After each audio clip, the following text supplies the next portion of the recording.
At 11 p.m. on a freezing Tuesday, she was locked out of her own life with exactly $42 to her name. A week later, she inherited a medieval fortress. But the real shock wasn't the empty stone walls, it was what she found buried beneath them. The rain in Seattle has a way of seeping into your bones. But on the night of November 14th, Anna Hayes felt a cold that had nothing to do with the weather. She stood in the gleaming marble-tiled lobby of the Mercer Street high-rise, her soaked trench coat dripping onto the pristine floor. Greg, the night doorman, who usually greeted her with a warm smile and a joke about the local sports teams, wouldn't meet her eyes. He stared fixedly at his computer screen. "I'm sorry, Mrs. Pendleton," Greg mumbled, his voice tight with discomfort. "Your key fob has been deactivated. Mr. Pendleton left strict instructions. You're not permitted upstairs."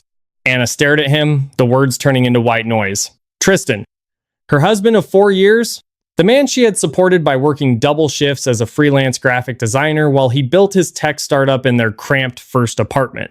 3 months ago, that startup, AuraSync, had been acquired for $68 million.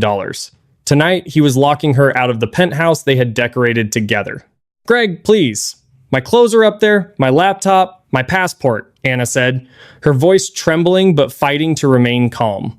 He left this for you," Greg said, sliding a thick manila envelope across the polished mahogany desk. Anna ripped it open. Inside was a cease and desist letter from Whitman and Associates, a notoriously aggressive family law firm in downtown Seattle. Clipped to the front was a handwritten post-it note in Tristan's sharp, erratic scrawl. "We both know this was over. My lawyers will be in touch. Don't make a scene." She pulled out her phone to check their joint Barclays account. Her blood ran ice cold. Available balance, $0. He had drained it. Her personal checking account, which she rarely used since they merged finances, sat at a pathetic $42.15. That night, Anna didn't sleep in a California king bed with Egyptian cotton sheets. She slept in the back of her 10-year-old Honda Civic in a fluorescent-lit Walmart parking lot in Renton, shivering under a thin emergency blanket she kept in the trunk. The terror of sudden homelessness is a physical weight. It presses on your chest, making every breath shallow. She spent the next 3 days in survival mode, showering at a local community center, living off cheap peanut butter and tap water, and leaving voicemails for Tristan that went straight to a full mailbox. Her own family was long gone. She had been a foster kid until she aged out of the system. Tristan had been her only family. On the 4th day, desperate and scraping the bottom of her gas tank, Anna went to the local post office to check a P.O. box she used for her freelance design business. Amidst the junk mail and past due bills, there was a heavy, cream-colored envelope. The postmark was International, Royal Mail, London. The return address read, Thomas Reed, Reed & Sons Solicitors, Chancery Lane, London. Anna sat in her freezing car, tearing the thick parchment open. The letter was dated 2 weeks prior. Dear Miss Hayes, it is with deep regret that I inform you of the passing of your maternal great-aunt, Genevieve Croft. As you may be aware, Mrs. Croft lived a highly reclusive life, and to our knowledge, you are her sole surviving blood relative. I am writing to formally notify you that you have been named the primary beneficiary of her estate. This includes the entirety of Croft Manor, a historic property located on the coastal cliffs of Cornwall, England. Please contact my office at your earliest convenience to arrange the transfer of the deed. Anna read the words 4 times. She vaguely remembered her mother mentioning an eccentric aunt in England, a woman who had cut ties with the American branch of the family decades ago. An estate? A manor? She used the last of her phone data to look up Croft Manor, Cornwall. The images that loaded made her drop her phone. It wasn't just a house. It was a sprawling, 19th century stone castle sitting on a jagged cliff overlooking the turbulent Celtic Sea. It looked like something out of a Gothic novel, imposing, majestic, and undeniably valuable. A wild, desperate hope ignited in Anna's chest. She didn't need to fight Tristan for scraps. She didn't need to beg Whitman and Associates to let her have her own clothes back. She had a castle. Even if she just sold it to the highest bidder, she would be set for life. She drove to a pawn shop on 4th Avenue. She slid her diamond engagement ring, the only valuable thing she was wearing, when Tristan locked her out across the scratched glass counter. Tristan told me he paid $10,000 for it, Anna told the pawnbroker, a gruff man named Sal. Sal screwed a jeweler's loop into his eye, examined it for 10 seconds, and let out a harsh laugh. Tristan lied to you, sweetheart. The central stone is lab-grown and the band is 10 karat gold. I'll give you $800. It was another betrayal, a final twist of the knife from her soon-to-be ex-husband. But $800 was enough. Anna took the cash, booked a one-way red-eye ticket on British Airways to London Heathrow, and left her life in Seattle behind.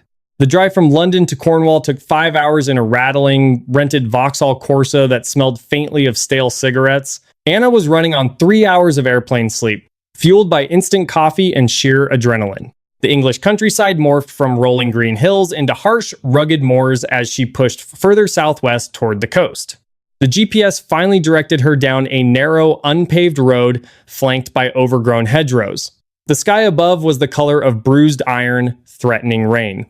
As the Corsa bumped over a cattle grid, the trees parted, and Anna hit the brakes. Croft Manor loomed against the gray sky. In the pictures, it had looked majestic. In person, it looked terrifying. The stone facade was blackened by decades of harsh salt wind. Half of the slate roof tiles appeared to be missing, and ivy crawled up the turrets like skeletal fingers. It was massive, easily 40 rooms, but it radiated a deep, unsettling abandonment. Anna parked, her boots crunching on the gravel drive that was mostly overtaken by weeds. She retrieved the heavy iron key that Thomas Reed had sent to her via courier at Heathrow. She pushed the massive oak front doors open. They creaked loudly, revealing the grand entrance hall. "Hello?" Anna called out. Her voice echoed off the damp stone walls and faded into absolute silence. She walked inside and her heart plummeted to her stomach. The solicitor's letter had mentioned the estate. It hadn't mentioned that the estate had been completely, systematically gutted. The grand hall was stripped bare. There were pale squares on the walls where priceless tapestries or paintings used to hang. The intricate mahogany floorboards had been torn up in places, exposing the dirt and foundation below. She wandered from room to room, the drawing room, the dining hall, the library. Nothing. No antique furniture, no silver, no chandeliers. Even the copper wiring had been ripped from the walls, leaving gaping holes in the plaster. Someone had looted Croft Manor. Or, more likely, Great Aunt Genevieve had sold off every single asset to keep the crumbling structure standing right up until the day she died. Anna slumped against the cold stone wall of what used to be a magnificent ballroom, sliding down until she hit the dusty floor. She buried her face in her hands. She had traded a freezing car in Seattle for a freezing, empty stone shell in Cornwall. She was completely alone, thousands of miles from home, with less than 40 pounds in her pocket. The first night was a brutal lesson in survival. With no electricity and no heating, the temperature inside the manor plummeted as the sun set. Anna had purchased a cheap, sub-zero sleeping bag and a flashlight from a Tesco superstore on her drive down. She set up her camp in the center of the library, choosing it because it was the only room on the ground floor with intact windows. The wind off the sea howled through the empty corridors, sounding like a chorus of grieving women. Anna lay in the dark, shivering, listening to the house settle. Her phone buzzed. She had minimal signal, but a text managed to push through. It was from Tristan. "Heard you fled the country. My lawyers are drafting the divorce papers. You get nothing. Don't make this difficult, Anna." She turned the phone off. She couldn't afford to let him break her right now.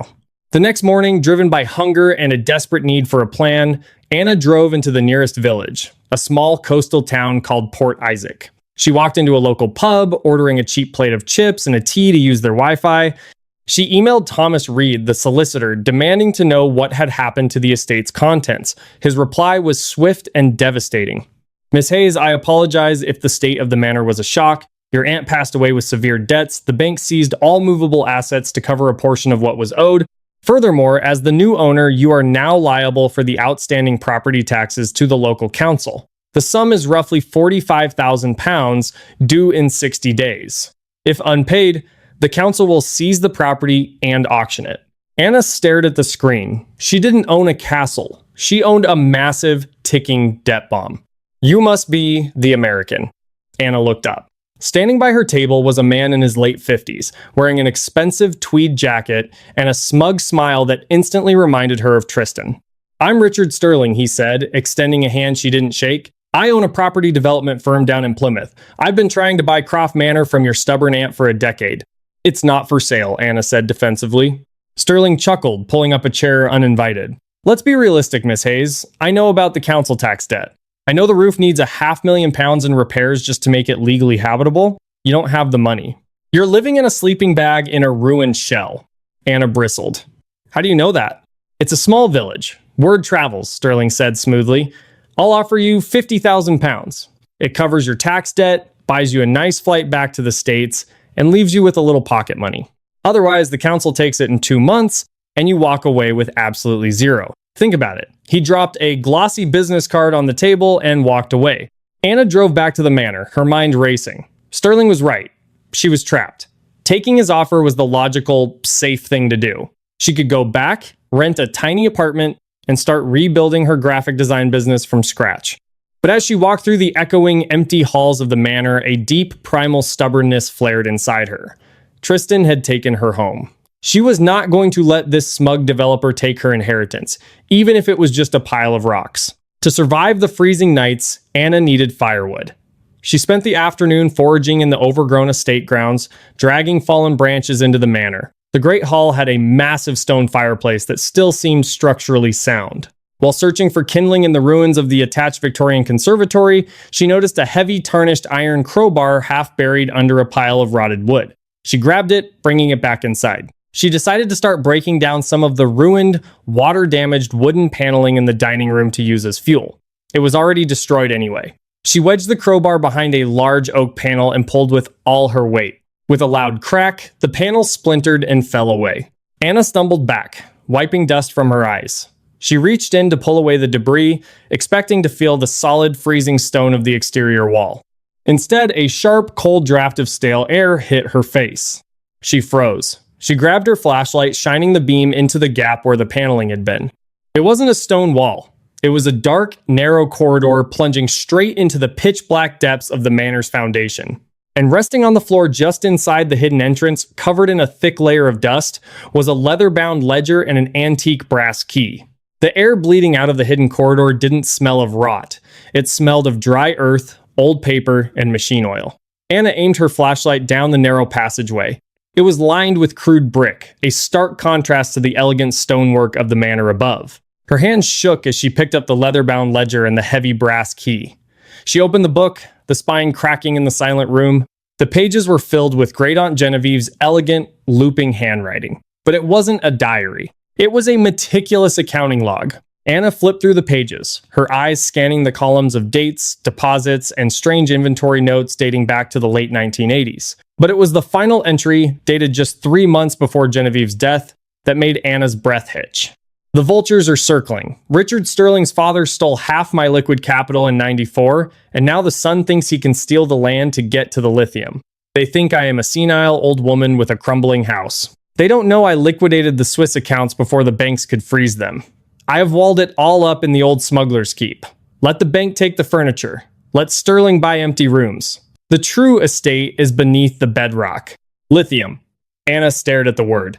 Richard Sterling wasn't trying to buy a ruined manor for 50,000 pounds to develop condos. He was trying to buy the mineral rights to a fortune beneath the estate, knowing the local council was about to seize it for unpaid taxes. Anna grabbed the iron crowbar and stepped into the passage. The corridor sloped downward, spiraling beneath the foundation of the house. The temperature dropped steadily, her breath pluming in the flashlight beam. After 50 agonizingly slow paces, the tunnel opened into a subterranean chamber built out of reinforced concrete. At the far end stood a heavy, industrial-grade steel door. It looked like the entrance to a bank vault. In the center of the steel door was a single, old-fashioned lock. Anna slid the brass key into the mechanism. It was stiff, refusing to give. She leaned her entire body weight against it, praying to a god she hadn't spoken to in years. With a loud metallic clang, the tumbler shifted. She gripped the cold iron handle and pulled. The hinges screamed in protest, but the door swung open. Anna stepped inside and swept her flashlight across the room. She dropped the crowbar. It hit the concrete floor with a deafening clatter, but she didn't care. The room was climate controlled, entirely sealed off from the damp Cornish air. And it was full. Genevieve hadn't just hidden money. She had hoarded tangible, untraceable wealth. Stacked against the left wall were dozens of wooden crates stamped with the names of elite auction houses. Sotheby's, Christie's, Bonhams. Anna pried the lid off the nearest crate. Inside, wrapped in acid-free tissue paper, were pristine, first-edition literary classics and historical manuscripts. On the right side of the room sat a row of heavy, fireproof filing cabinets. Anna pulled the top drawer of the first one open. It was packed tight with neat stacks of British sovereign gold coins and thick bundles of bearer bonds. But it was the center of the room that made Anna's knees buckle. Sitting on a velvet-lined mahogany table was a collection of vintage Cartier and Van Cleef and Arpels jewelry, necklaces, brooches, and rings removed from the estate above before the debt collectors could ever log them. In the center of the table was a small handwritten note. For the bloodline, never for the bank. Anna fell to her knees on the cold concrete floor and wept. She cried for the nights spent shivering in her Honda Civic. She cried for the betrayal of Tristan's post-it note. And she cried out of sheer, overwhelming relief. She was no longer a victim. She was armed. The next morning, Anna didn't go to the local pub. She used a handful of the gold sovereigns stowed carefully in the pockets of her worn trench coat and drove straight to the nearest train station. She bought a first-class ticket to London. She needed an expert, someone entirely unconnected to Richard Sterling or the local Cornwall authorities. She spent hours on the train researching, finally landing on a boutique, highly discreet appraisal firm in Mayfair run by a man named Julian Abernathy. When Anna walked into Abernathy's mahogany-paneled office looking like a shipwrecked survivor in her damp coat, the receptionist tried to politely throw her out. Anna simply walked past the desk, marched into Abernathy's office, and dropped a heavy, velvet-wrapped bundle onto his leather blotter. I need an immediate appraisal and a short-term collateral-backed loan, Anna said, her voice hard and unwavering. Abernathy, a sharp-featured man with silver hair, looked annoyed until he unwrapped the velvet. Inside was a breathtaking, flawless, 1-2 carat Ceylon sapphire pendant surrounded by antique diamonds. He picked up his jeweler's loop, his hands suddenly trembling. Good God. This is the missing Croft sapphire. It hasn't been seen in public since 1952. He looked up at Anna, his demeanor entirely changed. Who are you? I'm Genevieve Croft's heir, Anna said, and I have £45,000 in property taxes due in exactly 7 days. How much can you advance me today? Abernathy wrote her a cashier's check for £200,000 on the spot, with the sapphire held securely in his vault as collateral, promising the piece would fetch well over $2 million at a private auction.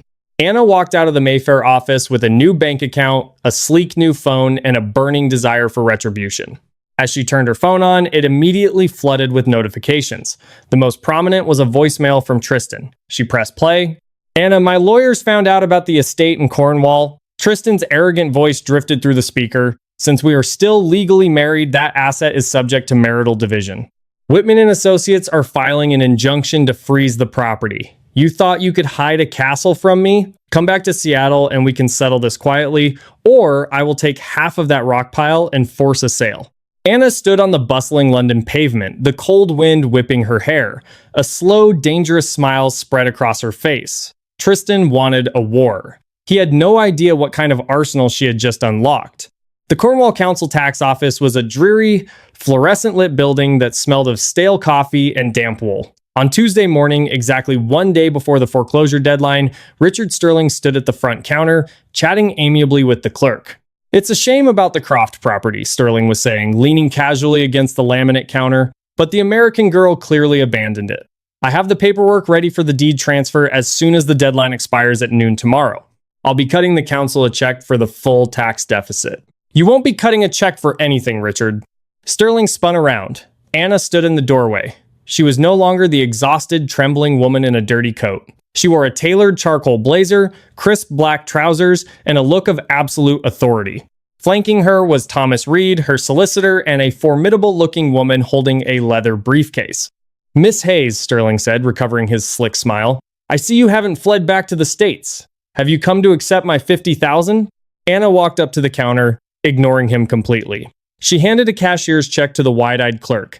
£45,000. The outstanding tax debt for Croft Manor is paid in full. I'd like my receipt, please. Sterling's face flushed an angry, mottled red. Where did you get that kind of money? The estate is bankrupt. Anna finally turned to look at him. The estate on paper was bankrupt. The estate beneath the floorboards was waiting for me. She stepped closer, lowering her voice so only he could hear. I found Genevieve's ledger. Richard, I know your father embezzled from her. I know about the lithium deposits on the Eastern Ridge. If you ever set foot on my property again, or try to interfere with my land, I will hand that ledger over to the Crown prosecutors and have your entire development firm investigated for historical fraud. Sterling opened his mouth to speak, but no words came out. He looked at Anna, then at her fierce legal team, and realized he was entirely outmatched. He turned on his heel and stormed out of the office, the glass door slamming behind him. But Anna's war wasn't over. She turned to the formidable woman beside her, Beatrice Kensington, one of the most ruthless and expensive divorce barristers in London, hired with Abernathy's loan. Now, Anna said, her eyes flashing, "Let's deal with my husband." The legal battle that followed was swift and brutal. Tristan's lawyers, Whitman and Associates, had confidently filed a motion in U.S. federal court claiming a right to the Cornwall estate. They expected Anna to fold, assuming she had no resources to fight a transatlantic legal battle. They were profoundly mistaken. Beatrice Kensington didn't just defend Anna's inheritance, she went on the offensive. Utilizing the vast capital now flowing from the private sales of Genevieve's hidden artifacts, Beatrice hired a team of elite forensic accountants in Seattle. They ripped into the financial history of Tristan's startup, Orasync. What they found was devastating. Tristan hadn't just locked Anna out. He had systematically hidden millions of dollars in offshore shell companies in the Cayman Islands 6 months before the $68 million acquisition, purposefully devaluing his declared net worth to screw Anna out of her fair share in the impending divorce. The climax came during a remote deposition. Anna sat in the newly restored library of Croft Manor, a roaring fire blazing in the grand stone hearth behind her. On the laptop screen sat Tristan, flanked by two panicked-looking lawyers from Whitman and Associates. Tristan looked haggard. The smug confidence he had worn on the night he evicted her was entirely gone. "Tristan," Anna said, her voice calm and level over the video call, "my team has submitted the Cayman Island banking records to the judge. By attempting to claim my inherited separate property in the UK, you open the door to a full financial audit of marital assets." Tristan swallowed hard, refusing to look at the camera.